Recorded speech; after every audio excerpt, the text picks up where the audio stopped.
하나님 말씀 보도록 하겠습니다. 마태복음 1장 18절부터 25절까지 말씀입니다. 마태복음 1장 18절부터 25절까지의 말씀, 저 여러분이 한 절씩 교독하고 마지막 절 합독하도록 하겠습니다. 마태복음 1장 18절부터 25절까지의 말씀입니다. 한 절씩 교독하고 마지막 절 합독하도록 하겠습니다. 교독하겠습니다. 예수 그리스도의 나심은 이러하니라. 그의 어머니 마리아가 요셉과 약혼하고 동거하기 전에 성령으로 잉태된 것이 나타났더니 그의 남편 요셉은 의로운 사람이라 그를 드러내지 아니하고 가만히 끊고자 하니 이 일을 생각할 때 주의 사자가 현몽하여 이르되 다윗의 자손 요셉아, 내 아내 마리아 데려오기를 무서워하지 말라. 그에게 잉태된 자는 성령으로 잉태된 것이라. 아들을 낳으리니 이름을 예수라 하라. 이는 그가 자기 백성을 그들의 죄에서 구원할 자이심이라 하니라. 이 모든 일이 된 것은 주께서 선지자로 하신 말씀을 이루려 하심이니 이르시되 보라, 처녀가 잉태하여 아들을 낳을 것이요 그의 이름은 임마누엘이라 하리라 하셨으니 이를 번역한즉 하나님이 우리와 함께 계시다 함이라.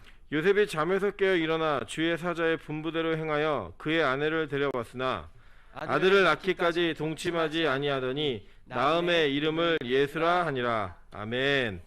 네, 오늘은 성탄 예배를 드리는.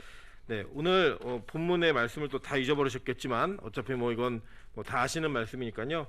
오늘 마태복음 1장 18절부터 25절까지 말씀을 가지고 터질 듯한 감격 예수 그리스도라는 제목으로 하나님 말씀 증거하도록 하겠습니다. 제가 좀 살다 보니까요, 많이는 안 살았지만 이 땅에서 불공정한 관계들이 몇 가지가 있습니다. 그 중에 불공정한 관계 가운데 제가 경험했던 최고의 불공정한 관계가 뭐냐면 바로 그 할머니 할아버지와 손자와의 관계더라고요. 보니까 이제 계속적인 그 사랑, 그러니까 부모가 아이를 키울 때 물론 사랑하지만 키우는 게 초보이고 막 바쁘다 보니까 이 사랑하는 것만큼 힘들기도 하고 짜증나고 이런 일이 있습니다. 근데 이제 할머니 할아버지가 되면 할머니 할아버지는 100% 책임지는 게 아니잖아요. 물론 이제 맞벌이가 있고 이러다 보면 또 그런 영역들도 있으시겠지만 그래도 이렇게 쉬는 시간이나 이렇게 떨어져 있는 시간들이 있다 보니까 아이들을 케어할 때 그 아이들에 대한 그 온전한 사랑만을 가지고서 대할 수 있는 여유가 좀 있으신 것 같아요. 그러다 보니까 이 불공정한 관계가 형성이 됩니다. 어제 어떤 일이 있었냐면 저희 어머니는 참 이렇게 엄모셨거든요. 그러니까 엄한 어머니셨어요. 그래가지고 저희를 떠먹여주고 뭘 챙겨주고 안아주고 이런 시간을 저희 동생이랑 저는 한 번도 경험해 본 적이 없었습니다. 그런데 찬수한테는 무한한 사랑을 이렇게 베푸시고 무한한 의뢰 관계를 갖고 계시더라고요. 어제 이제 어머니가 뭘 하나 해주시고 찬수한테 생색을 내고 싶어갖고 계속 물으신 거예요. 이거 누가 해줬지? 누가 사줬지? 계속 물으셨나 봐요. 찬수가 계속 그 얘기 듣다가 할머니한테, 할머니 나 계속 똑같은 말 하게 하지 마. 힘들어. 자꾸 할머니 그러면 기가진이한테 잃는다. 그래서 더 이상 말을 못하게 만드는 그런 얘기를 하더라고요. 뭐냐면 이 아이가 처음에 할머니한테 뭘 받았을 때는 감격이 있었는데 그 감격을 계속적으로 확인해보다 보니까 짜증이 난 거예요. 짜증이 나니까 할머니 나 똑같은 말 계속하게 하지 마 라고 얘기하면서 더 이상 말하지 말라고 이렇게 얘기하더라는 겁니다.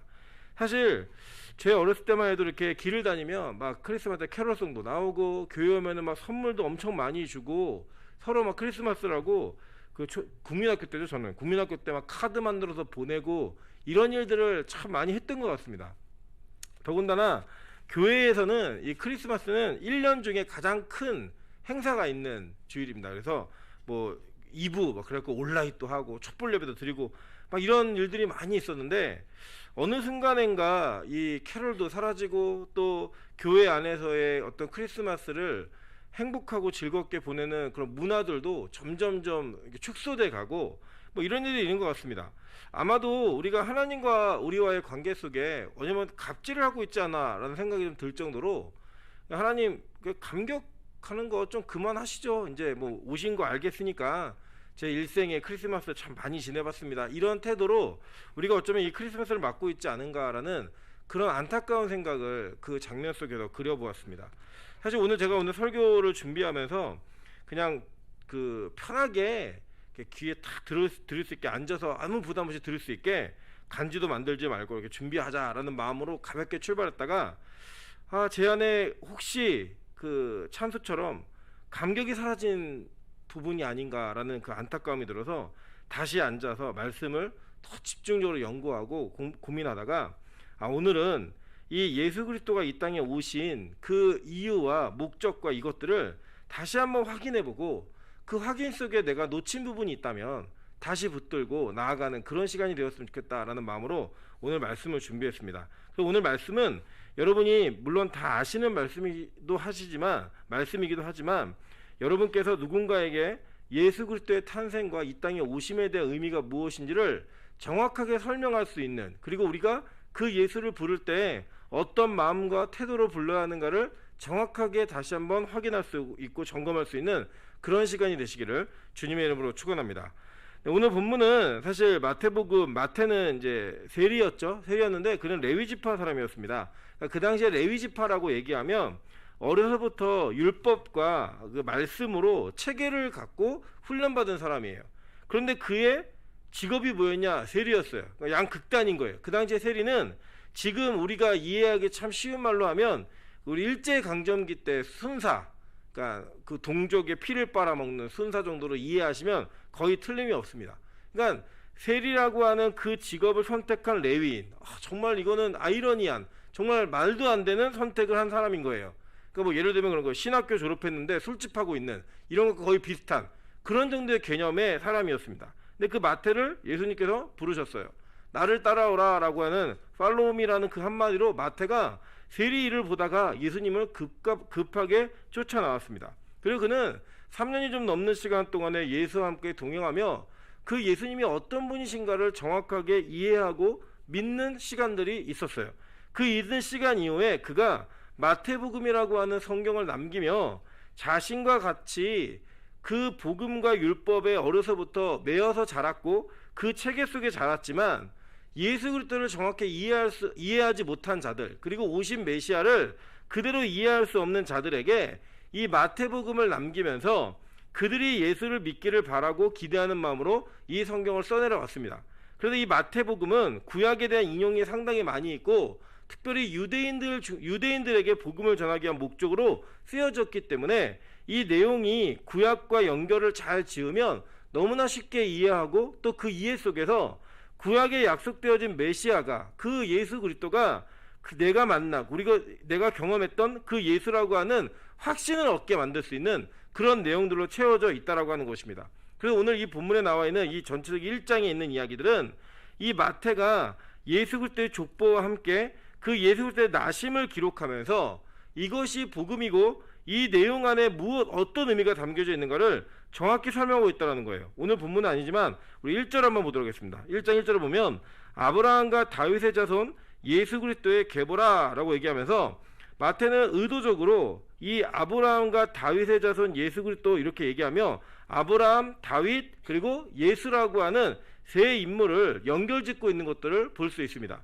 여러분 이것은 참 중요한 사실입니다. 왜냐하면 우리 아시는 바와 같이 누가복음 3장에도 이 예수의 족보가 나오는데 이 누가복음 3장의 족보는 뭐 이제 자세히 설명할 수 있는 거는 제가 나중에 또 시간이 되면 설명하겠지만 이게 끝으로 올라가면 하나님부터 시작해요. 아담 쭉 내려오는데 이 마태는 딱 잘랐어요. 어디로 자르냐? 아브라함으로 얘기하면서 아브라함 이후의 사람들에 대한 족보를 쭉 이야기해 내려갑니다. 그러면서 얘기하는 게 뭐냐면 다윗이라고 하는 다윗의 자손이다 라고 얘기해요. 그리고 6절 보시면 이새는 다윗 왕을 낳으니라 라고 얘기하면서 다윗 왕이라고 하는 그 왕의 칭호를 이 다윗에게만 붙였어요. 그죠? 보면 솔로몬도 있었고 뭐 다 왕이에요. 밑에 족보들이. 그런데 굳이 다윗에게만 왕이라고 하는 이 내용을 붙입니다. 그래서 여러분 이거 조금 제가 오늘은 여러분에게 좀 문화적인 설명을 조금 드리고자 하는데 이런 겁니다. 이 당시에 이 성경을 보고 읽었던 대부분의 사람들은 유대인들이었어요. 유대인들이었기 때문에 특별히 마태도 유대인이었습니다. 유대인이었기 때문에 마태는 헬라어로 성경을 썼지만 그의 내면이나 그가 가지고 있는 사상은 유대적인 사상이 많아요. 그러니까 우리 어떻게 이해하시면 되냐면 우리는 참 이해하기 쉬운 것 같아요. 우리 민족이 일제강점기를 겪으면서 기본적으로 한글을 배우지 못하게 하고 일본어를 배우게 했습니다. 그래가지고 일본어를 썼어요. 그래서 저희 외할머니께서도 이 어렸을 적에 학교 다니실 때 일본어를 배우셔가지고 저한테 이제 시골에 가면 맨날 스봉 입어 뭐 얘기했어요. 스봉 이거 갖고 와라, 이거 뭐냐 바지 뭐 이런 거예요. 예, 그런 게 어른들 사이에 그런 어떤 일본어의 문화가 자리 잡아 있지만 그 어르신들의 내면 세계는 한국인이었죠. 그죠? 그러니까 그 말을 사용할 때 그 언어적인 배경이 구약적 히브리어에 근거되어 있다라는 것을 어떤 면에서는 좀 이해하시면서 읽으셔야 돼요. 그럼 어떤 예가 어떤 예냐면 이런 겁니다. 예를 들면 예수님의 어머니 이름이 뭐죠? 마리아죠. 그죠? 근데 이 마리아는 히브리어의 어떤 이름의 근원을 두고 있냐면 미리암의 근원을 두고 있습니다. 그러니까 원래 미리암이라고 번역을 했으면 더 쉽게 우리가 이해할 수 있는데 이제 소리나는 음가대로 번역을 하다 보니까 영어로는 이게 메리예요, 메리. 그래서 이제 좀 차이가 있어서 같은 인물로 볼 수 없지만 이 내용들을 좀 맞춰가는 것들을 좀 하도록 하겠습니다. 그래서 이 여기 다윗의 자손이다라고 할 때 이 자손은 헬라어로는 휘오스라고 쓰여 있는데 히브리어로는 벤이에요, 벤. 벤인데 그 자손이라고 하는 이 내용이 어떤 의미를 결정하는가? 이것은 우리가 보통 누구의 자손이다라고 하면은 그 사람의 혈통적인 내용을 이해하는 걸로 마무리할 수 있습니다. 근데 유대인들은 그렇지 않았어요. 왜냐하면 유대인들에게는 누구의 자손이다라고 얘기하는 것, 내가 어느 지파다라고 얘기하는 건 뭐냐면 자기의 소속을 얘기한과 동시에 자기의 경계와 영역을 얘기할 수 있었습니다. 왜냐하면 지파별로 땅을 분배받았기 때문에. 그래서 그들에게는 자신의 소속을 밝히고 자기가 누구의 자손이라고 말하는 것은 자신의 영역과 경계가 어디까지인지를 정확하게 말하고 있는 내용이기도 했어요. 동시에. 그래서 오늘 이 아브라함과 다윗의 자손 예수 그리스도의 족보다 계보다라고 얘기하는 이 계보 톨레롯이라고 하는 이 내용은 그 내용 속에 우리가 다윗의 자손이라고 하는 다윗 왕국 그 영역을 가지고 있다라고 얘기하면서 이것을 자연스럽게 하나님의 나라라고 하는 영역적인 차원과 연결지고 있는 거예요. 그래서 그 얘기를 의도적으로 소개를 합니다. 그리고 1절부터 5절까지 그리고 6절부터 11절까지 12절부터 16절까지가 14대 14대 14대로 나누어져 있어요. 나눠져 있으면서 이 14대라고 하는 것은 우리도 보면은 보통 11 대신해서 기억이라는 그런 내용을 쓰잖아요. 기억, 뭐, 니은, 뭐 이렇게 쓸 때 있잖아요.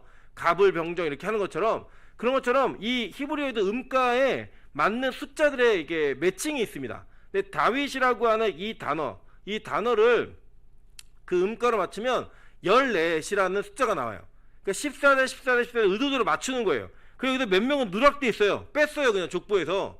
그러니까 뭐 잘못해서 뺐다 이런 내용도 있지만 의도적으로 마태가 14라고 하는 숫자를 맞추어서 14대 14대 14대를 맞추면서 다윗의 자손이라고 하는 것을 굉장히 강조를 합니다. 근데 왜 이것을 강조했는가? 이게 중요합니다. 여러분 보실게요. 이사야 11장 1절부터 5절에 보면 이새의 줄기에서 한 싹이 나며 그 뿌리에서 한 가지가 나서 결실할 것이요 그 위에 여호와의 영 곧 지혜와 총명의 영이요 모략과 재능의 영이요 지식과 여호와를 경외하는 영에 강림하시리니 그가 여호와를 경외함으로 즐거움을 삼을 것이며 그의 눈에 보이는 대로 심판하지 아니하며 그의 귀에 들리는 대로 판단하지 아니하며 공의로 가난한 자를 심판하며 정직으로 세상의 겸손한 자를 판단할 것이며 그의 입에 막대기로 세상을 치며 그의 입술의 기운으로 악인을 죽일 것이며 공의로 그의 허리띠를 삼으며 성실로 그의 몸의 띠를 삼으리라 라고 얘기해요. 이게 이사야의 예언이었어요. 그죠? 근데 이 이사야의 예언 가운데 누구의 자손이냐고 얘기하냐면 이새의 자손을 얘기하고 있는 거예요. 지금 예언 자체가. 그러니까 오실 메시아, 그러니까 나중에 저희 배우시겠지만 이 그리스도라고 하는 그 뜻은 기름 부음 받은 자라는 뜻인데 그게 이제 헬라어로는 크리스토스이고요. 히브리어로는 마우시아, 메시아예요, 메시아. 그러니까 마시아흐 얘기해가지고 해방자, 구원자 이런 뜻이거든요. 그러니까 그 구원자, 즉 메시아가 어떻게 오느냐를 얘기할 때 구약성경 이사야 선지자는 그 이새의 줄기로부터 그 자손이 나온다라고 예언을 한 거예요. 그러니까 무조건 메시아는 누구의 자손이어야 돼요? 이새의 자손, 즉 이새의 아들인 다윗의 자손으로 이어져야지만 그 복음과 모든 구약의 예언들이 이 예수 그리스도에게 나타날 수 있는 거예요. 결국 성취되는 거예요. 그 경로를 잡을 수가 있는 겁니다. 그래서 마태는 의도적으로 이 유대인들이 쉽게 이해하라고 이 예수의 족보를 이야기하면서 그 다윗의 자손이라고 하는 단어를 딱 갖다 넣는 거예요. 그리고 14대 14대 14대를 맞추면서 그 맞춘 내용을 통해서 다윗이라고 하는 그 이름을 계속적으로 강조하면서 예수가 다윗의 자손으로 왔다. 그렇기 때문에 구약에 약속되어진 메시아다라고 하는 것을 얘기하고 있다라는 거예요. 여러분, 그래서 실제로요, 이 이사야서에는 그 다윗의 자손에 대한 이야기가 계속 기록되는 걸 보게 됩니다. 3번에 보시면 이사야 35장 5절부터 6절입니다.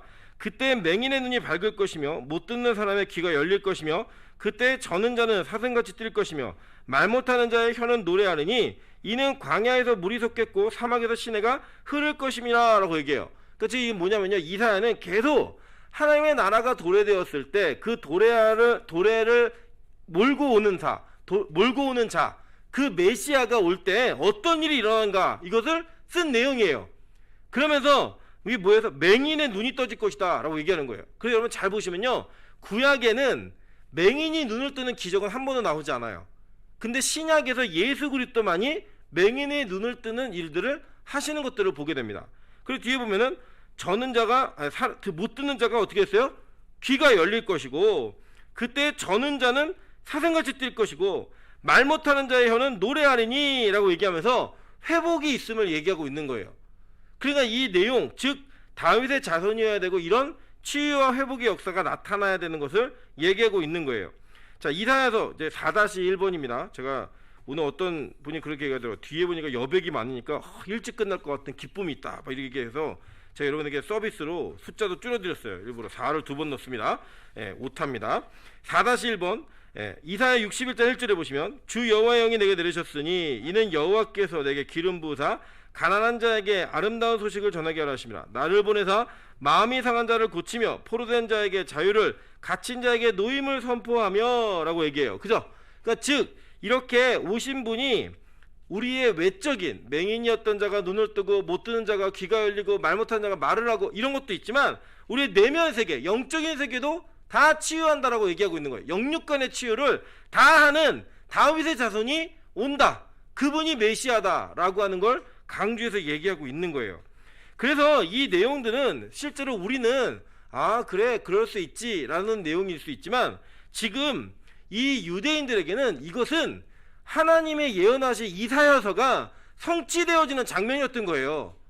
너무나 기쁘고 감격적인, 야 드디어 구약에 선포되어진 말씀이 지금 우리 시대에, 내가 살고 있는 이 시기에 성취되어지고 있구나, 이거를 경험하는 감격을 누렸던 그 시간이었다라고 하는 것입니다. 그래서 실제로요, 이 시대에 어떻게 부르는지 한번 보세요. 마태복음 1장 20절에 보면 이렇게 얘기합니다. 이 일을 생각할 때 주의 사자가 현몽하여 이르되 다윗의 자손 요셉아라고 불러요. 그죠? 하나님이 이 천사를 통해서 예수의 아버지였던 요셉을 부르는데 어떻게 부르냐면 그냥 요셉아 부를 수 있잖아요. 그죠? 근데 뭐라고 부르냐면 다윗의 자손 요셉아라고 부른 거예요. 이 다윗의 자손이라고 부르면서 그 요셉이 지금부터 천사를 통해 선포되어지는 그 이야기들을 다 이해할 수 있게 일부러 호칭을 그렇게 부르고 있는 거예요. 여러분, 사실 이 다윗의 왕가는요 이미 망한 왕가입니다. 로마 정부가 지배하고 있었고요. 다윗의 왕가는 이미 망해서 사라진 지 오래예요. 그 오래되었던 패망했던 다윗의 왕가의 사람에게 다윗의 자손이라고 불러주는 그 메시지의 그 의미는 지금 네가 다시 왕권과 왕국을 세워라 이런 내용이 아니라 구약에 약속되어졌던 그 언약, 다윗의 왕가로부터 이새의 후손으로부터 어떠한 일이 벌어질 것인가 예언되어졌던 것이 지금 너를 통해 이루어지고 있는 거야 라는 것들을 의도적으로 얘기하기 위해 이 요셉을 부를 때 다윗의 자손 요셉아 라고 부르는 거예요. 그래 부르었던 내용을 실제로 예수에게 옮겨져 갈 때 그 예수를 이렇게 부른 자들에게 하나님의 은혜가 임하는 것들을 보게 됩니다. 마태복음 9장에 보시면 9장 27절입니다. 예수께서 거기에서 떠나가실새 두 맹인이 따라오며 소리질러 이르되 다윗의 자손이여 우리를 불쌍히 여기소서 하더니 라고 얘기해요. 그래서 이 두 맹인이 어떻게 됐어요? 눈을 떴어요. 불쌍히 여김을 받아서 눈을 뜨게 된 거예요. 근데 그들이 예수를 뭐라고 불렀다고요? 다윗의 자손이라고 부른 거예요. 이거는 그냥 너 왕족이지 이렇게 부른 게 아니라 그 부르는 호칭 가운데 당신이 구약에 예언되어진 그 메시아임을 내가 믿으며 당신을 찾습니다 라는 얘기예요. 그러니까 즉 여기에 이사야 35장에 이사야 61장에 선포되었던 그 치유의 역사가 자신에게 일어날 것을 기대하면서 예수 그리스도를 부를 때 다윗의 자손 예수여 이렇게 부르는 거예요. 그럴 때 어떤 일이 벌어졌어요? 진짜 그의 눈이 뜨게 된 거예요. 마태복음 12장 22절부터 23절에도 동일합니다. 그때 귀신 들려 눈 멀고 말 못하는 사람을 데리고 왔거늘 예수께서 고쳐주심에 그 말 못하는 사람이 말하며 보게 된지라 무리가 다 놀라 이르되 이는 다윗의 자손이 아니냐 이렇게 얘기해요. 보세요. 지금 어땠어요? 귀신 들려 눈이 멀고 말 못하는 사람이 예수의 그 은혜로 말미암아 예수의 치유로 말미암아 말 못하는 사람이 말하게 됐고 보게 된 거예요. 그 무리가 다 놀라서 그걸 보면서 와 이거 다윗의 자손이네 라고 얘기하는 거예요.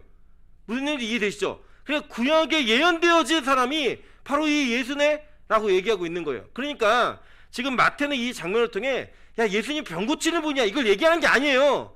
이 사건을 계속 소개하면서 이 예수가 구약에 예언되어진 메시아야 이걸 계속 강조하고 있는 거예요. 그런데 우리가 지금 이 시대에 잘못된 다윗의 자손을 부르면서 내가 병 고치고 내가 몸이 낫고 무언가 회복되어지는 그것들을 기대하면서 얘들 찾으니까 같이 다윗의 자손을 부르고 있는데 전혀 다른 말을 하고 있는 거예요. 지금 이 마태는 이 내용과 이 사건을 계속 소개하면서 너희들 이분이 누군지 다시 집중하고 잘 알아야 돼 이걸 얘기하고 가르치고 있는 거예요. 그 뒤에 계속 보실게요. 마태복음 15장입니다. 오타나는데 마태복음 15장 22절입니다. 가나안 여자가 그 지경에서 나와서 소리질러 이르되 주 다윗의 자손이여 나를 불쌍히 여기소서 내 딸이 흉악하게 귀신 들렸나이다 하되 라고 얘기해요. 이 여자가요 누구냐면요 가나안 여자예요. 이방 여인이에요. 근데 이 이방 여인이 예수를 뭐라고 불렀어요? 다윗의 자손이여 라고 부른 거예요. 예수님 깜짝 놀라시면서 내가 이스라엘 중에서 이런 믿음을 보지 못했는데 라고 얘기하시는 거예요. 그거 뭐냐면 그렇게 불렀던 그 내용은 지금 이 여자는 어디서 들었는지 무슨 이야기를 듣는지 모르겠지만 다윗의 자손이라는 그 얘기를 들으면서 구약에 약속되어진 예수 그리스도 메시아여 라고 부르는 거예요. 바꿔서 얘기하면 의미를 투영하면 왜 보통 우리 그러잖아요. 뭐 우리 사랑하는 연인끼리 뭐라 그러죠? 뭐 허니 뭐 애기야 뭐 이게 부르잖아요. 별칭으로. 예. 저는 그런 게 좀 오글거려 갖고 그냥 찬수맘 이렇게 불렀더니 저희 아내가 저를 옛날에 뭐라고 입력했다가 바꿨어요. 그냥 찬수 아빠라고 바꿨어요. 자기 열받아가지고 그런 뭐 없어요. 근데 어쨌든 간에 뭔가 우리가 부르는 호칭 가운데 의미를 부여하잖아요. 그 안에 담겨지는 내용이 뭔지 우리 다 아시잖아요. 그죠? 그것처럼 지금 이 가나안 여자가 이 여자는요 유대인이 아니에요. 유대인이 아님에도 불구하고 이방 여인인데 원래는 망해야 되는 족속이었잖아요. 그죠? 가나안 여인 다 죽이라 그랬으니까. 근데 이 가나안 여자가 예수를 뭐라고 불렀어요? 다윗의 자손 예수여 라고 부르니까 그에게 은혜가 임하는 거예요. 야 너 어떻게 알지? 이방 여자가 어떻게 이렇게 부르지? 이스라엘 중에도 이거 아는 사람 얼마 없는데? 이 얘기하는 거예요. 여러분 오늘 이렇게 다윗의 자손을 불렀던 사람들에게 어떤 일이 벌어지는지를 집중하지 마시고 그들이 그 예수를 부를 때 그 예수를 어떻게 이해하고 불렀는지를 이해하셔야 되는 거예요. 거기에 집중하셔야 되는 거예요. 그래서 보세요. 마태복음 20장 30절부터 30절입니다. 맹인 두 사람이 길가에 앉았다가 예수께서 지나가신다함을 듣고 소리질러 이르되 주여 우리를 불쌍히 여기소서 다윗의 자손이여 하니 무리가 꾸짖어 잠잠하라 하되 더욱 소리질러 이르되 주여 우리를 불쌍히 여기소서 다윗의 자손이여 하는지라 얘기해요. 어떻게 했죠? 눈 떴어요. 그 궁금해하세요. 그냥 눈 떴어요. 그들이 눈 뜨게 중요한 게 아니라 그들이 그 눈을 뜨는 그 이전에 이미 예수를 정확하게 이해하고 있었다라는 거예요. 여러분 성탄절은요 안 믿는 사람들에게도 마음이 설레는 그런 날입니다. 예수 그리스도라는 그 이름을 제대로 이해할 수 없어도 우리 여기저기 가면은 뭐 메리 크리스마스 얘기해요. 그죠? 여러분 메리 크리스마스가 무슨 뜻인지 아세요? 뭐 메리 기쁜 즐거움 이런 뜻이잖아요. 크리스마스는요 그 크리스토스라고 하는 그 예수 그리고 마스는 원래 미사예요. 미사. 그러니까 예수님을 예배하는 그러니까 즐겁게 예수님을 예배하라 이런 뜻인 거예요. 원래는. 그런데 그거 믿지 않는 사람 다 부른다고요. 다 얘기한다고요. 메리 크리스마스 메리 크리스마스 다 부르는데 우리 믿는 자들이 그 내가 예수 그리스도를 예배하라는 그 이야기를 하면서 세상 사람들과 똑같은 의미로 얘기하고 있으면 우리는 예수의 국류를 덧입는 자가 될 수 없다라는 이야기예요. 이게 심각한 이야기입니다. 그래서 여러분이 예수님 오신 날이에요. 메리 크리스마스 부를 때 믿지 않는 자들과 여러분이 그 부르는 내용에는 다른 의미의 무거움이 있어야 합니다. 다른 의미의 기쁨이 있어야 되고요. 다른 의미가 담겨져 있는 내포됨이 있어야 돼요. 그게 뭐예요? 구약에 약속되어진 그 다윗의 자손, 우리를 치유하시고 고치시고 바꾸내실 그 메시아, 그분이 오셨습니다 라고 하는 기쁨과 감격을 이야기하고 고백해야 된다는 거예요. 실제로 마태복음 21장 9절에서 이런 사건이 벌어집니다. 이게 예수님께서 예루살렘 성에 입성하실 때 모습이에요. 앞에서 가고 뒤에서 따르는 무리가 소리 높여 이르되 호산나 다윗의 자손이여 찬송하리로다, 주의 이름으로 오시는 이여 가장 높은 곳에서 호산나하더라 라고 얘기해요. 이 호산나는요, 이 헬라어로 호시아나라는 뜻인데 이게 지금 우리를 구원하소서 라는 뜻이에요. 그들이 불렀어요. 예수님을 막 불렀다고요. 어떻게 불렀냐면 예수님 다윗의 자손 우리를 구원하세요 구원하세요 불렀어요. 근데 이들이요, 일주일이 지나지 않아 그 예수를 십자가에 못 박으라는 모습으로 바뀌었습니다. 왜 그랬을까요?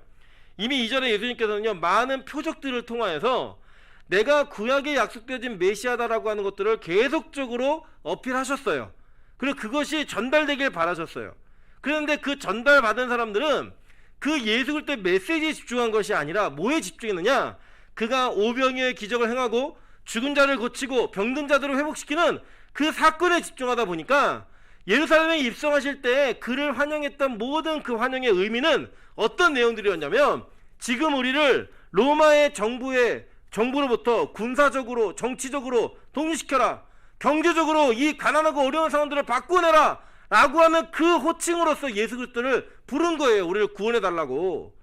그런데 예수께서는 그런 의미로 이 땅에 오신 게 아니었다라는 거예요. 그러니까 자신들이 기대하지 않던 예수가, 자신들이 기대하지 않던 그 예수 그리스도의 사역이 눈앞에 펼쳐지는 것 같으니까 죽이라는 거예요. 예수님 뭐 하셨죠? 성전 가갖고 성전 정화하고 들어가다가 그 무화과 나무 저주하고 나올 때 그 마른 거 있고, 그럼 오더니 그냥 천국 복음 계속 선포하고. 그러니까 적어도 지금부터 무장봉기를 하고 로마 정부로부터 독립합시다 라고 얘기했다든지, 아니면 나를 따라서 다시 한번 다윗의 왕가를 재건합시다, 그러면 내가 여러분에게 정치적으로 경제적으로 군사적으로 독립할 수 있는 힘을 주겠습니다 라고 얘기했으면 예수 죽이자고 얘기 안 했을 거예요. 근데 그 예수가 와서 한 일이 뭐냐? 천국 복음 전하더라는 거예요. 다윗의 손으로 이 땅에 와서 할 일이 뭐냐? 다윗의 경계선, 다윗의 자손으로서의 그 경계선을 하나님의 나라라고 하는 그 관점으로 바라보면서 그들을 회복시키기 위한 경계선을 거버린 거예요. 충격이었습니다. 그 충격이 어떻게 바뀌었느냐? 예수 죽이라는 거예요. 여러분, 우리 처음에 예수 믿는 사람들이요, 이렇게 얘기해요. 예수 믿으면 일도 잘 되고 어려운 일도 없고 좋은 일이 막 생겨야 되는데, 그런 일이 생기지 않으니까 예수 그리스도 원망해요. 내가 원하던 일, 내가 기대하던 일들이 해결되지 않으니까 하나님에 대한 불평이 자꾸 생겨요.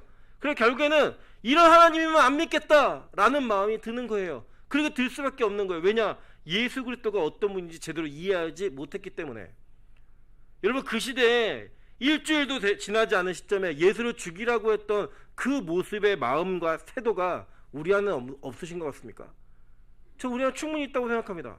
내가 기대하던 것들, 기도하던 것들이 이루어지지 않으면 그 이루어지지 않은 것 때문에 상처받고 실망하고, 그것 때문에 낙심하고, 심지어는 그것 때문에 교회를 떠나기도 하고 예수를 부정하기도 하는 그 모습이 십자가의 예수를 못 박았던 그 자들과 똑같은 모습이라는 거예요.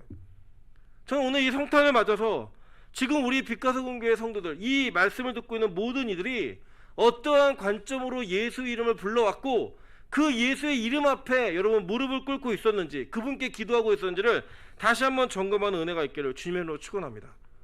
그 뒤에 이렇게 얘기합니다. 예수는 기름 부음 받은 자였어요. 예수 그리스도라고 하는 그 이름을 이야기해요.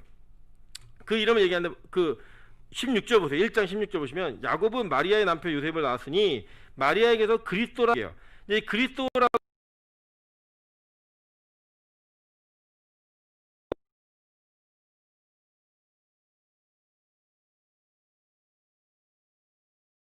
그 뜻은 구원자, 아주 특별한 일이 하나가 있었습니다. 그게 뭐냐면 이거예요. 먼저는 이 그리스도라고 하는 것을 히브리어로 바꾼 메시아라고 하는 것을 이해하시면 되고요. 또 한 가지 기억하셔야 될 것은 예수라고 하는 그 이름은 히브리어로 예수스예요. 헬라어로 예수스인데 이 예수스라고 하는 이 단어는 여호수아, 호세아랑 똑같은 말이에요. 똑같은 말. 그 하나님이 구원하신다는 뜻이에요. 하나님이 구원하신다. 이런 뜻인데 이 구원하신다라고 하는 그리스도에게 기름 부음을 받았다라고 하는 실제로는요, 구약 성경을 보면 구약 성경에서는 세 가지 영역을 얘기해요. 뭘 얘기하냐면 첫째, 왕을 택할 때 기름 부음을 했고, 제사장, 대제사장을 세울 때 기름 부음을 했어요. 그리고 선지자를 택할 때 기름 부음을 하라고 얘기했는데 실제로 일어나진 않았어요. 그게 뭐냐면 엘리야에게 엘리사를 찾아서 기름 부어라라고 얘기했는데 그 일이 실제로 하지 않아서, 실제 성경의 역사를 보면 실제로 기름 부음을 했던 케이스는 딱 두 케이스예요. 왕을 선택할 때하고 대제사장에게 기름 부을 때. 그 어쨌든 간에 이 기름 부은데 이 기름은 그냥 아무 기름이 아니었다는 거예요. 보겠습니다. 11번 보시면 출애굽기 3장 21절부터 25절입니다. 여호와께서 모세에게 또 말씀하여 이르시되 너는 상등 향품을 가지되 액체 몰약 500세겔과 그 반수의 향기로운 육개 250세겔과 향기로운 창포 250세겔과 계피 500세겔을 성수의 세겔로 하고 감람 기름 한 흰을 가지고 그것으로 거룩한 관유를 만들되 향을 제조하는 법대로 향기름을 만들지니 그것이 거룩한 관유가 되리라 라고 얘기해요. 근데 이 관유라고 하는 이 히브리어 단어가 미시아 쉐멘이라는 이 발음이에요. 그러니까 메시아하고 미시아 비슷해 보이죠, 그죠? 예. 이 단어를 통해서 뭘 연결짓고 있냐면 기름 부음 받은 그 기름이 거룩하게 만드는 그 관유를 부었다라고 지금 얘기하고 있는 거예요. 그 출애굽기는 그 성막에 관련된 내용이었고 그 성막의 축소판으로서 대제사장을 얘기하고 있죠. 우리 요한계시록에 배우셨죠, 그죠? 예. 그 가슴에 있는 흉패가 정사각형이었고 지성소를 상징했고 거기에 있는 보석들은 다 여호와의 백성들을 상징했다 얘기했던 것처럼 지금 이 기름 부음을 받는 이 장면 속에 예수의 모습을 통해서 지금 무엇이 어떤 일이 어떤 변화가 일어나는지를 얘기해주고 있는 거예요. 그 기름 부음 받음으로 말미암아 여러분 예수님이 거룩하게 될 이유가 있어요, 없어요? 그분은 원래 거룩하신 분이에요. 원래 거룩하신 분이었는데 그 원래 거룩하신 분에게 또 기름 부음하는 이유가 뭐냐면 우리가 누구에게 속하여 구원받죠? 예수에게 속하여 구원받잖아요. 그 예수에게 속하여 구원받는 자들에게 기름을 부으셔서 원래는 더럽고 추악한 우리들을 깨끗하게 만드는, 우리에게 기름 붓는 의미가 여기 동시로 들어가 있는 거예요. 무슨 이해되시죠? 그러니까 결국에는 우리가 이 그리스도의 이름을 부르고 예수라는 이름을 부를 때마다 우리의 더러움과 죄가 사해지고 거룩함으로 바뀌어지는 그 은혜를 경험하고 기대하는 모습으로 나아가야 되는 그런 이름의 의미가 바로 예수인 거예요. 그래서 여러분 그 예수 이름을 부르면서 여러분이 구했던 것들 한번 기억해 보세요. 이 땅의 돈과 명예, 권력, 내가 갖고 싶은 이 땅의 욕심들, 나의 죄의 사역들을 예수의 이름을 부르면서, 그리스도의 이름을 부르면서 우리가 기도하면서 나아갔다라는 거예요. 거룩의 기름으로 말미암아 우리의 부정함과 더러움을 깨끗하게 만드는 것이 가장 메인의 목적이었고, 관유를 부음으로 말미암아 우리의 더러움이 깨끗함으로 정결하게 되어지는 그 모습이 예수라는 이름을 부를 때, 그리스도라는 그분을 호칭할 때 우리 안에 소망하는 가장 유일한 소망이었어야 했는데, 우리가 그 이름을 부르며 오히려 이 땅에 더럽고 속된 것들을 구하는 모습으로 주님 앞에 나왔었다라는 거예요. 그 결과가 뭔지 아십니까? 우리 안에 진짜 안식이 오지 않는 거예요. 참된 안식이 자리 잡지 못하는 거예요. 항상 불안한 거예요. 500만 원을 가지고 있으면 1000만 원을 갖고 싶고, 1000만 원을 갖고 있으면 1억을 갖고 싶고, 1억을 갖고 있으면 10억을 갖고 싶고, 이게 우리의 모습인 거예요. 여러분 실제로요, 돈을 다 번 돈을 죽을 때까지 써도 다 쓰지 못하고 죽는 사람들도 계속 돈을 벌려고 합니다. 이유가 뭔지 아십니까? 불안한 거예요. 걱정되는 거예요. 그게 그 걱정이 계속 있다 보니까 진짜 이 세상에 속한 것들을 구하고 그것들을 붙들고 추구하며 살다 보니까 겁이 나는 거예요. 이 자리에 있다 잘리면 어떡하지? 더 높은 자리에 올라가야지. 내가 여기서 끝이 아닌가? 여기까지가 나의 한계인가? 이러면서 자꾸 그걸 넘고 싶어 하는 거예요. 그러면서 누구 이름을 불러요? 예수 이름을 부르면서 세상을 향해 달려가는 걸음을 더 가속화시키더라는 거예요. 근데 여러분 기억하십시오. 우리가 예수라는 이름을 부를 때는요, 여호와께서 구원하신다 해요. 그 땅에 갇힌 저와 여러분의 삶을 구원하시는 하나님이시라는 거예요. 보세요. 히브리서 4장 8절부터 11절에 이렇게 고백합니다. 만약 여호수아가 그에게 안식을 주었더라면 그 후에 다른 날을 말씀하지 아니하셨으리라. 그런즉 안식할 때가 하나님의 백성에게 남아있도다. 이미 그의 안식에 들어간 자는 하나님이 자기 일을 쉬신 것 같이 그도 자기 일을 쉬느니라. 그러므로 우리가 저 안식에 들어가기를 힘쓸지니, 이게 뭐예요? 이 땅에 진짜 안식 없다는 거예요.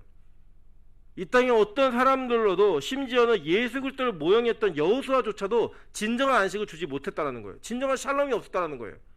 근데 그 예수를 부를 때 우리가 예수에게 속한 자가 되어 그 진짜 안식에 들어가는 그 은혜를 경험하고 나면 진짜 쉼이 온다는 거예요. 진짜 쉼. 그게 뭐예요? 구원이라고 얘기하는 거예요. 구원.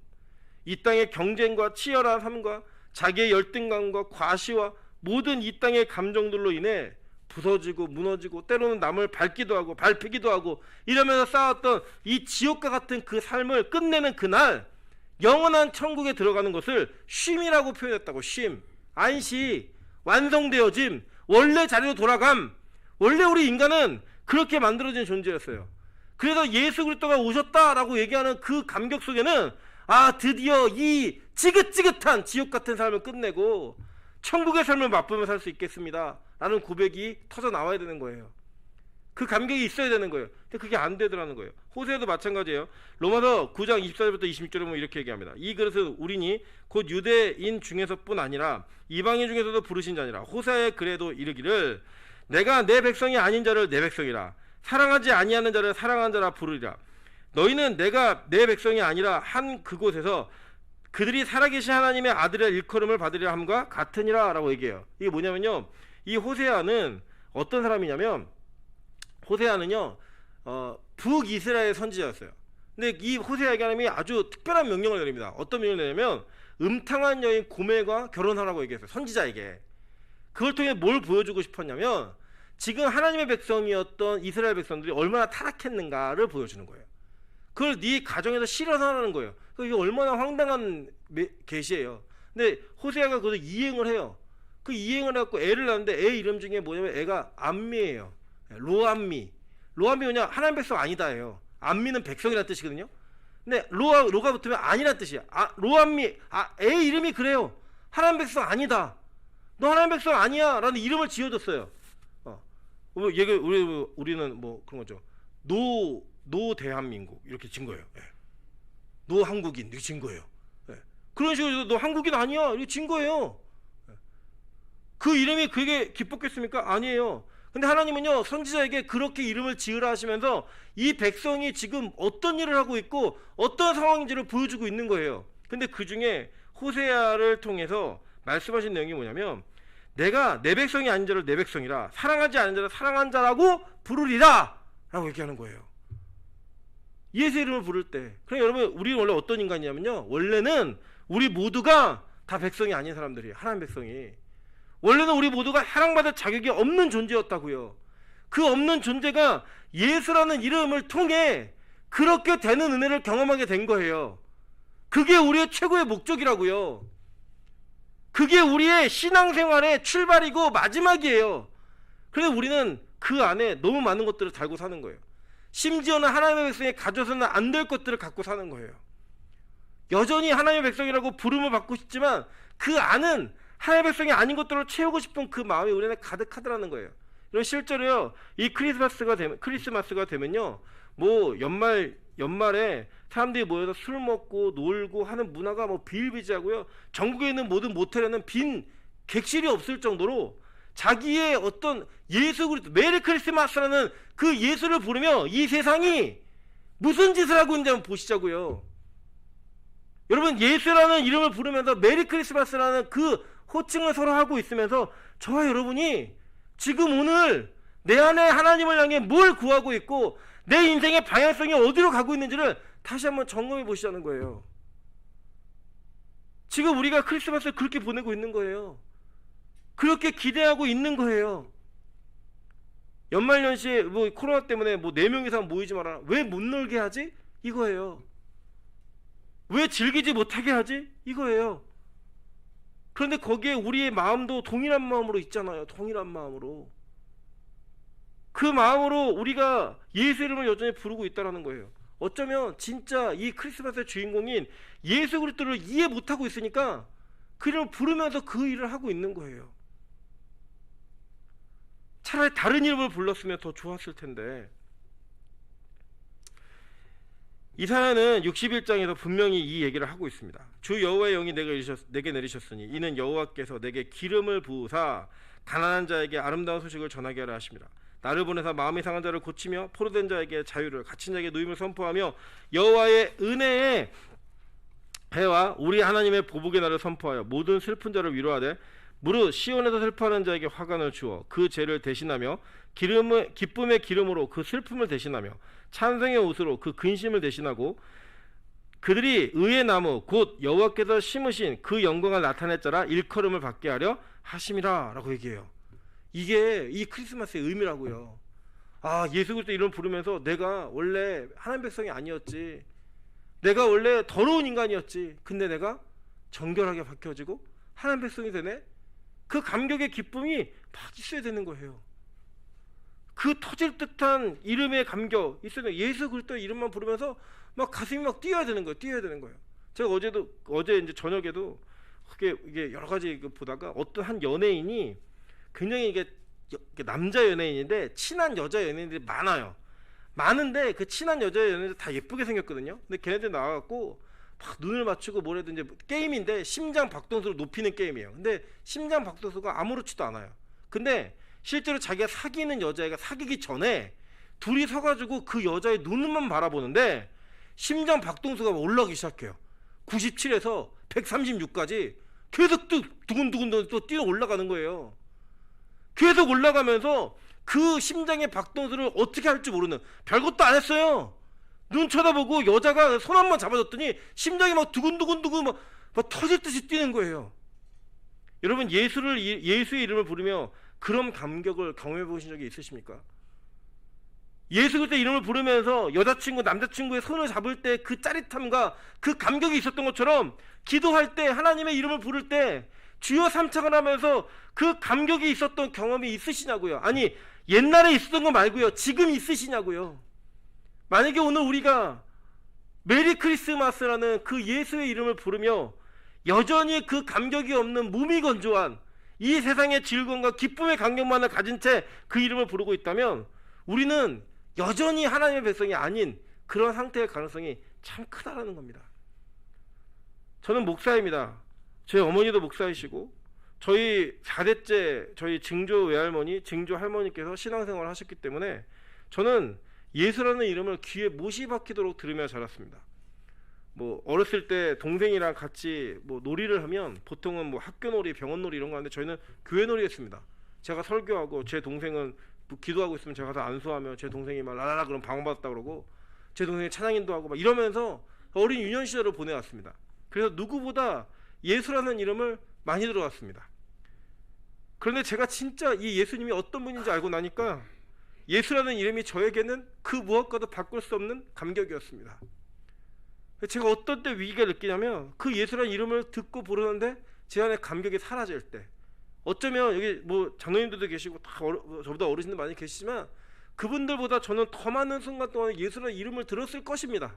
그런데 제가 이전에는 몰랐는데 그 예수가 어떤 분인지를 몸으로 피부로 느끼게 되는 그 순간부터는 저에게는 가장 감격이 있는 이름이 예수 그리스도입니다. 그리고 그 감격의 이름이 이 교회에도 그리고 모든 성도들에게 동일하게 있었으면 좋겠습니다.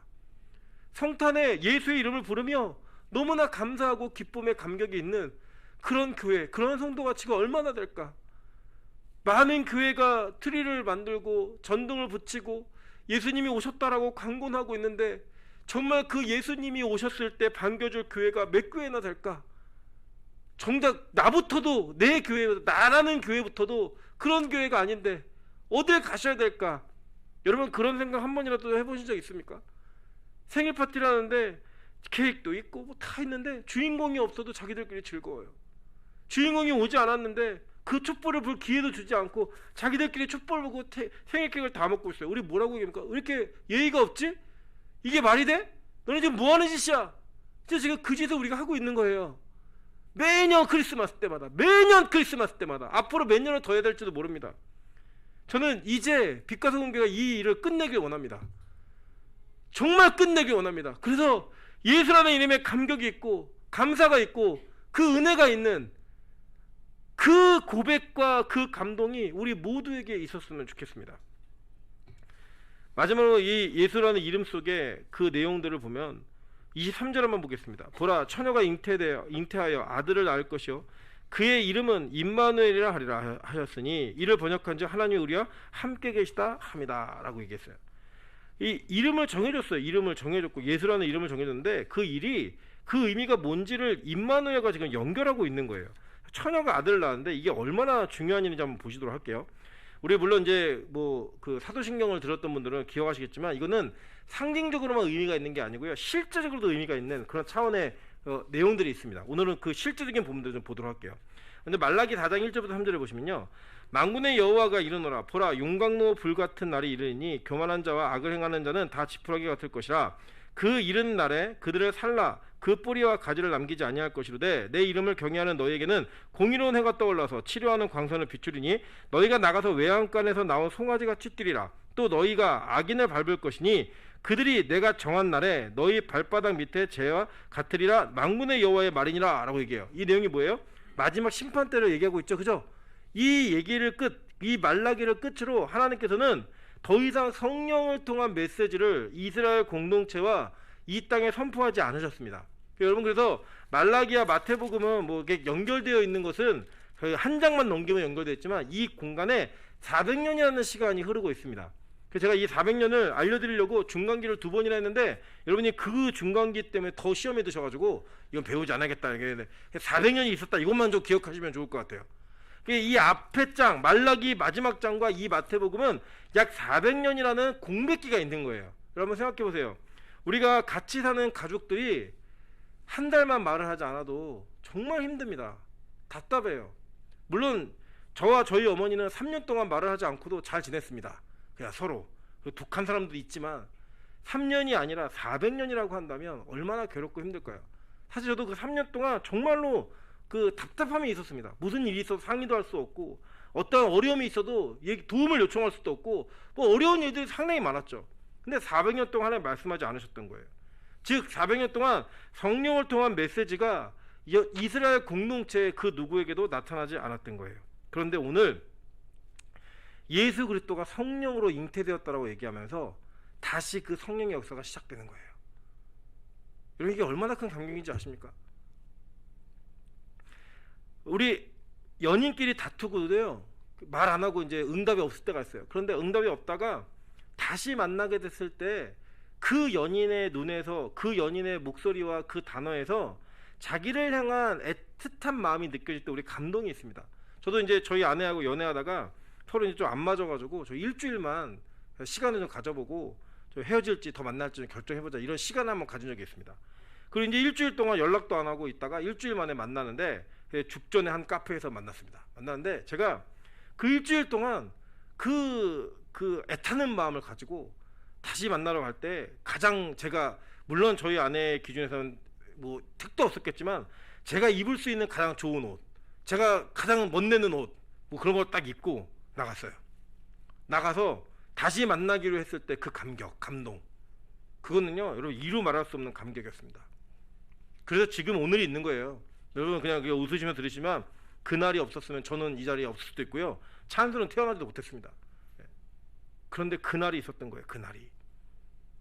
오늘 예수가 이렇게 오시면서 성령으로 잉태되었다라고 얘기할 때는요, 그 성령의 잉태는 하나님께서 400년 만에 이스라엘 백성들에게 성령으로 말씀하신 거예요.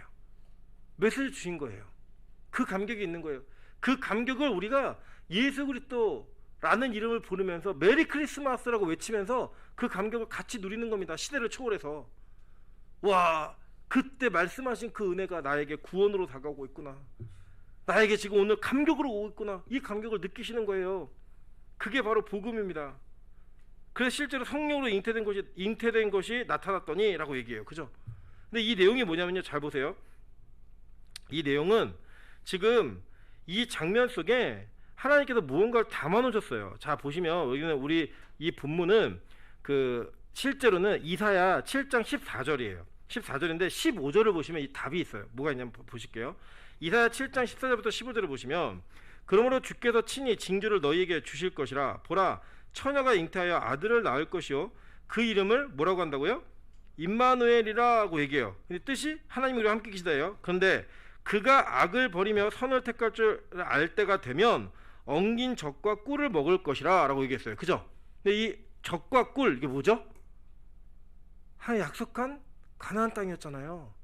적과 꿀이 흐르는 땅으로 인도하겠다. 그죠?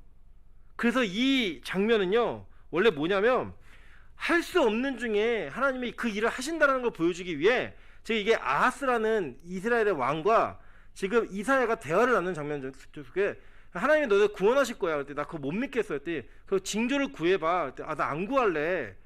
구해봐. 처녀가 잉태의 아들을 갖고 이 얘기를 하는 거예요 지금. 그걸 하면서 그 뒤에 딸려온 내용이 뭐냐면 하나님 구원하실 거야, 이 내용이거든요. 그 의미가 담겨져 있는 거예요. 임마누엘의 이름 속에는. 그가 이 땅에 오신 거예요. 저와 여러분처럼 하나님의 나라에 들어가지 못하고 있는 자들을 그 땅으로 인도해내기 위한 우리를 구원자로서, 해방자로서 오신 거예요. 여전히 우리는 애굽의 노예로 살고 있거든요. 그 노예로 살고 있는 자들에게 약속하시는 거예요. 내가 너에게 젖과 꿀이 흐르는 땅으로 인도하겠다. 함께 있으면서. 그게 뭐였죠? 하나님이 성막으로, 성전으로 그들 가운데 계시면서 그들을 불기둥과 구름기둥으로 계속 인도해서 어디로 끌고 들어가셨어요? 가나안 땅으로 끌고 들어가셨어요. 그게 예수가 이 땅에 오신 목적이라고요. 저 여러분을 구원하는 메시아, 구원자로서 오신 그 이유, 그게 성탄의 의미입니다. 그게 성탄의 감격입니다. 여러분, 이 감격이 여러분에게 여전히 살아 계십니까? 혹시 내가 40년, 50년, 60년 동안 예수 믿었던 그 시간을 통해서 이 감격이 사라졌다라고 한다면 여러분 무언가 가장 큰 사실을, 정말 중요한 내용을 잊고 있는 것일 수도 있습니다. 여러분 솔직히 말씀드리면요, 이 크리스마스는 예수님이 태어나신 날인지 아닌지 모릅니다. 아닐 가능성이 거의 100%입니다. 그냥 사람들이 만들어낸 날이에요.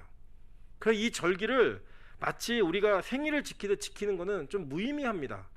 그런데 왜 이 크리스마스를 우리가 한 날을 정해서 교회의 가장 큰 행사와 절기로 지키고 있느냐? 다른 거 아니에요.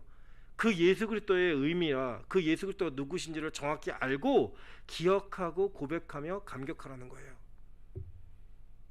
여러분끼리 주고받는 선물에, 우리끼리 보내는 즐거운 시간에, 연인끼리 누리는 기쁨에 감격에 취해 있는 것이 아니라 그 감격이 아닌 하나님과의 관계 속에서의 감격을 누리라고 우리에게 이 날을 허락하신 겁니다. 지금 그 감격을 누리고 계십니까? 정말 터짓듯한 감격인 예수 그리스도라는 이름이 여러분 가슴 깊이 없으시다면 올 크리스마스를 기준으로 여러분의 예수에 대한 감격, 그리스도에 대한 감격이 완벽하게 변화되어지는 그런 은혜가 있으시기를 주님의 이름으로 축원합니다. 우리 이제 같이 한번 찬양으로 고백하도록 하겠습니다. 예수 이름 높이세, 능력의 그 이름, 예수 이름 높이세, 구원의 그 이름, 예수 이름을 부르는 자, 예수 이름을 믿는 자, 예수 이름 앞에 나오는 자 복이 있도다. 믿으십니까? 오늘 이 찬양할 때 우리가 좀 달랐으면 좋겠습니다. 하나님, 오늘 그 감격을 마음껏 표출하는 날인데, 그 감격을 가장 크게 누려야 되는 날인데 내 안에 이 감격이 있는지 다시 한번 확인할 수 있는 은혜를 달라고 우리 기도하는 마음으로 찬양하도록 하겠습니다.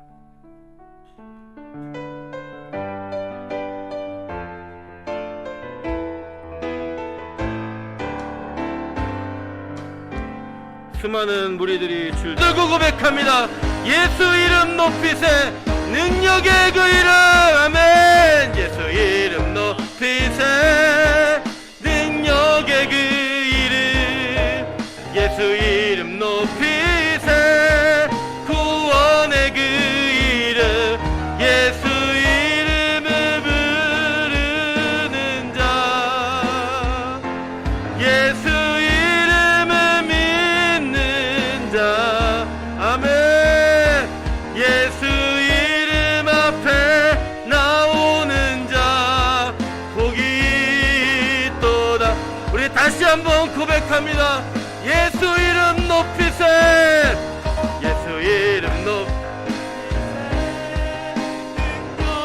아멘.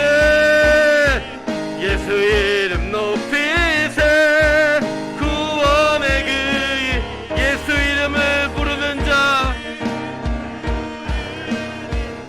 예수 이름을 믿는 자, 아멘.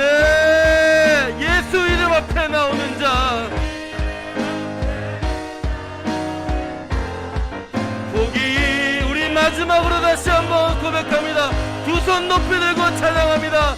예수 이름 높이세, 예수 이름 높이세 구원의 그 이름 예수 이름 높이세 구원의 그 이름 예수 이름을 부르는 자 예수 이름을 믿는 자 예수 이름 앞에 나오는 자 복이 있도다. 할렐루야. 같이 한번 통성으로 기도할 때 하나님 우리가 메리 크리스마스라는 이름을 수없이 많이 이야기했고 그렇게 불렀습니다. 그런데 그 의미의 감격이 내게는 이미 사라져 있고 그냥 형식화된 그냥 정형화된 화석과 같은 신앙으로 예수 이름을 부르고 있는 나의 모습이 얼마나 안타까운 모습인지를 오늘 확인하게 하셨습니다. 하나님 다시 한번 그 터질 듯한 감격 예수 그리스도 이름을 회복하는 우리 빛과 소금교 될 수 있게 도와주십시오. 하나님 그 감격이 살아있고 그 감격의 고백이 예전이 아니라 지금 이 순간이고 현실이고 지금 당장의 고백인 진짜 고백이 우리 각자 입에서 터질 수 있게 도와달라고 우리 주여 한번 크게 외치네 통솔 같이 한번 기도 들어가겠습니다. 주여 하나님 도우시는 주 이름을 아버지 그 예수 이름을 수없이 불렀지만 하나님 내가 그 감격이 살아있게 주님 이 자리에 서 있는지 다시 한번 돌아보길 간절히 소망합니다. 아버지 내가 가장 그 이름에 감격이 있어야 되는 목사인데 아버지 어느 순간부터 그 이름이 나에게는 직업적인 이름이 되었고 아버지 내가 설교하기 위한 이름이 되었음을 고백합니다. 하나님 감격의 이름을 다시금 회복시켜 주옵소서. 이 감격의 이름을 이 땅 가운데 이 교회 가운데 다시금 회복시켜 주시기를 간절히 소망합니다. 아버지 수많은 교회가 오늘 비대면으로 예배합니다. 아버지 그럼에도 불구하고 여전히 감격의 이름이 우리 안에 아버지 나타날 수 있도록 주 은혜를 더하여 주옵소서. 이 감격의 이름이 살아있는 교회가 아버지 한국에 더 많은 교회로 세워질 수 있도록 주 은혜를 더하여 주옵소서. 아버지 전 세계적인 어려운 상황 가운데 다시금 이 이름의 고백이 왜 내가 불러야 하는지 왜 내가 붙들어야 하는지를 점검하는 귀한 공대 시간 될 수 있도록 우리에게 은혜를 주십시오. 아버지 도와주십시오. 하나님 아버지 주 은혜를 공견합니다. 함께 하시는 은혜를 누릴 수 있도록 주 인도하시고 남은 크리스마스 이 기간 동안에 하는 주 은혜를 주 인도하시옵소서.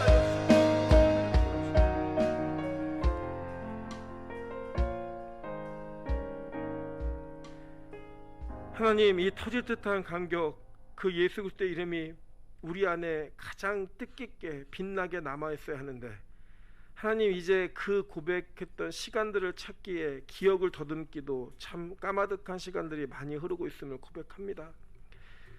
하나님 어쩌면 목사라는 직업을 가지고 살고 있기에 예수의 이름을 부를 수밖에 없지만 가장 감격 있는 은혜가 내게 있어야 하는데 그 감격이 없는 아버지 불쌍하고 고침받아야 되는 종을 용서하시기를 간절히 소망합니다. 하나님 부족한 자가 다시금 이 감격을 회복하고 싶어 부르짖을 때 하나님 이 빛과 소금 교회에 동일한 은혜가 있기를 바라고 우리 성도들의 개개인에게 동일한 은혜가 나타날 수 있도록 하나님께서 이루어 주시기를 간절히 소망합니다. 하나님 오늘은 메리 크리스마스라는 그 호칭을 하며 수많은 교회가 이 시간 예배하고 있습니다. 하나님 이 땅에 있는 모든 교회가 이렇게 예수의 이름을 부를 때 터질 듯한 감격이 있는 그 감격의 고백이 아버지 이 전국에 전 세계에 나타날 수 있도록 은혜를 더하여 주시옵소서.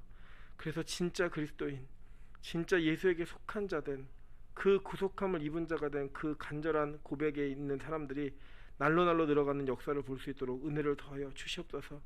하나님 빛과 소금에 그러한 영혼들을 더 많이 맡기시고 그런 영혼들을 더 많이 세워주시기를 간절히 소망합니다. 가장 감격 있는 목사가 가장 감격 있는 사역자들이 가장 감격 있는 장로님, 권사님, 집사님들이 있는 교회가 될 수 있도록 도와주셔서 누군가 우리 교회를 바라볼 때 예수의 이름을 부르며 감격하는 교회라고 말할 수 있는 그런 진짜 교회 될 수 있도록 은혜를 베풀어 주시옵소서. 함께 하실 것을 믿고 간구하며 예수님의 이름으로 기도합니다. 아멘. 네, 교회 소식 전하도록 하겠습니다. 빛과 소금 교회 성탄 예배 참석하신 모든 성도님들을 주님의 이름으로 축복하고 사랑합니다. 예수 그리스도가 이 땅에 오심은 우리와 같은 죄인을 구하러 오신 것임을 잊지 마시고 성탄의 즐거움과 기쁨을 가족과 이웃과 함께 나누시는 그런 귀한 시간을 보내셨으면 좋겠습니다. 어쩔 수 없는 상황 가운데 비대면 예배를 드리고 있습니다. 그러나 여러분 대면할 수 있는 가족들과 함께 오늘 예수 그리스도의 이름을 다시 한번 고백하시고 또 나누시면서 우리가 이 땅에서 매 예수를 믿어야 하고 그분만을 붙들어야 되는지를 확인하시는 그런 귀하고 복된 시간 되셨으면 좋겠습니다. 정부의 방역 받침에 따라서 계속 교회는 온라인 예배를 드리고 있습니다. 여러분 많이 힘드신 거 압니다. 저희도 보고 싶어서 너무 힘듭니다. 그러나 속히 예배를 드리기 위해서는 다시 모여 예배 드리기 위해서는 이 시간을 좀 잘 보내야 된다고 생각합니다. 그래서 우리가 더 기도하면서 더 신경 쓰시고 건강관리 잘 하셔서 함께 만날 수 있는 은혜가 있었으면 좋겠습니다. 오늘도 제가 우리 전사님들이 메시지 보내준 거 보니까 오늘이 최고치 됐더라고요. 1200은 넘었죠. 네, 1200 넘었는데 줄어들 수 있도록 기도하시고 하나님 이 땅에 긍휼과 은혜를 베푸셔서 이게 더 번지지 않도록 기도하면서 하나님의 은혜를 구하도록 하겠습니다. 병영 온라인 모임의 홈런은 시즌4가 다음 주부터 준비됩니다. 이번 주는 쉬고 다음 주부터 준비될 때 여러분 기도하시면서 같이 동참해 주시고 또 좋은 의견들 많이 나눠주셔서 알찬 시간 보낼 수 있도록 함께 동참해 주셨으면 좋겠습니다. 방역 반침의 변경으로 12월 중 예정이었던 재직회와 공동회가 1월로 연기됩니다. 자세한 일정은 당회와 우리 운영위원회를 거쳐서 공지하도록 하겠습니다. 좀 기도해 주셔서 1월 달에는 같이 모여서 좀 얼굴을 보고 교회들도 나눌 수 있도록 해주시고요. 만약에 1월 달에도 계속 이 사태가 진행이 되면 저희가 계속 기다릴 수는 없고요. 온라인으로도 좀 진행하겠습니다. 그래서 그 내용들에 대한 일정들을 당회랑 또 상의해서 공지하도록 하겠습니다. 유초등부 사역자와 주일학교 부흥을 위해서 기도해 주십시오. 특별히 우리 주일학교 아이들이 참 오랜 시간 동안 예배를 못 드렸습니다. 그래서 오늘도 제가 들어보니까 우리 전사님들 전사님 강사님이 아이들 선물 이렇게 준비해서 찾아가고 그렇게 하는 것 같아요. 근데 가장 귀한 선물인 예수 그리스도가 그들에게 전달될 수 있도록 기도해 주시고 그래서 다시 예배 가운데 나와 동참하고 예배를 기쁘게 여길 수 있도록 여러분 기도해 주셨으면 좋겠습니다. 이번 코로나 사태가 우리에게 좀 은혜가 됐으면 좋겠고요. 이 시간을 잘 보내시면서 교회가 다시금 점검하고 가장 기초적인 부분으로 점검하면서 진짜 교회로 거듭나는 그런 시간이 되었으면 좋겠습니다. 저희 이제 달력이 나왔습니다. 달력이 제가 볼 때는 예쁘게 나왔어요. 이 장달력은 요한계시록 강의라고 있어서 7교회를 중심으로 한 내용들을 사진에 실어서 온 달력을 준비했는데 30부가 준비되어 있습니다. 그래서 괜찮아요. 나중에 보여주죠. 30부가 준비되어 있어서 가정마다 하나씩 드릴 거고요. 그 탁상 달력은 저희 이 전국의 이 가게에만 있는 디자인을 저희가 선택해 가지고요. 100부를 준비했습니다. 101부를 준비했는데 이거는 각자 개개인이 다 가져가셔도 되고 전도용으로 가져가셔도 됩니다. 그래서 예쁘게 만들었는데 드릴 수 있는 시간이 언제가 될지 모르겠죠. 아마 송구영신 예배 때 드릴 수 있지 않을까 싶습니다. 그래서 저희가 그것들 다 준비해서 나누는 시간을 갖도록 하겠습니다. 또 한 가지는 오늘 철야 예배는 그대로 진행합니다. 정상적으로. 아마 우리 전사님들 굉장히 싫으셨을 거예요. 왜냐하면 안 하는 교회가 대부분이거든요. 근데 저희 교회는 매일 예배를 멈춰서는 안 된다고 생각합니다. 어느 교회인가 쉬고 있을 때 그 쉬는 것들을 우리가 좀 짊어지고 책임감을 가지고 우리는 기도의 등불을 끄지 말자라는 마음을 가지고 이 철야 예배를 합니다. 그래서 여러분 지금 어차피 그 방역법에 따라서 못 모이잖아요. 못 모이시니까 영상으로 같이 예배 동참하셔서 우리 뜨거운 금요일을 보낼 수 있도록 우리 밤을 기대하도록 하겠습니다. 다른 광고 참조하시고 또 우리 헌금은 우리 온라인으로 이렇게 성탄 헌금 하시면 또 그 헌금 드려진 대로 또 저희가 하나님께 기뻐하시는 걸 사용하실 것들도 찾아보도록 하겠습니다. 제가 헌금 기도하고 축도로 예배 마치도록 하겠습니다. 기도하겠습니다. 하나님 감사합니다. 오늘 성탄을 맞아 우리가 이 성탄의 기쁨과 즐거움을 같이 누리며 함께 누리며 주님 앞에 예배했습니다. 하나님 예배를 통하여서 진짜 우리가 왜 예수를 붙들고 그 예수가 어떤 분이신지를 정확히 이해하고 믿음으로 고백해야 되는지를 다시 한번 생각하는 귀한 시간 될 수 있도록 도와주셔서 우리의 신앙이 바뀌어지는 은혜가 있게 축복하여 주시옵소서. 하나님 우리가 이 예배를 드리며 주님 앞에 예물을 드립니다. 드려진 예물을 통하여서 하나님 영혼들을 살릴 수 있게 주님 도와주시고 예수 그리스도가 이 땅에 오신 목적을 우리가 드린 예물로 말미암아 이 교회를 통해 일하시는 것들을 볼 수 있도록 축복의 은혜를 더하여 주시옵소서. 그러므로 말미암아 그 예수 그리스도의 사역이 우리의 믿음 바에 대한 고백이 이 교회에서 현실화되는 것들을 눈으로 보고 만진받을 수 있는 축복을 허락하여 주시옵소서. 이제는 우리 주 예수 그리스도의 은혜와 무한하신 하나님의 사랑하심과 성령의 감화 교통하시고 내주 충만하신 은혜가 예수 그리스도라는 이름의 감격을 회복하고 싶어 이 주님 앞에 엎드리고 결단하고 다짐하는 이 자리에 모인 모든 빛과 소금 교회 성도들 머리 위에 가정의 처소에서 예배하고 있는 우리 성도들의 가정마다 그 머리 위에 이제부터 영원토록 함께 있을지어다. 아멘.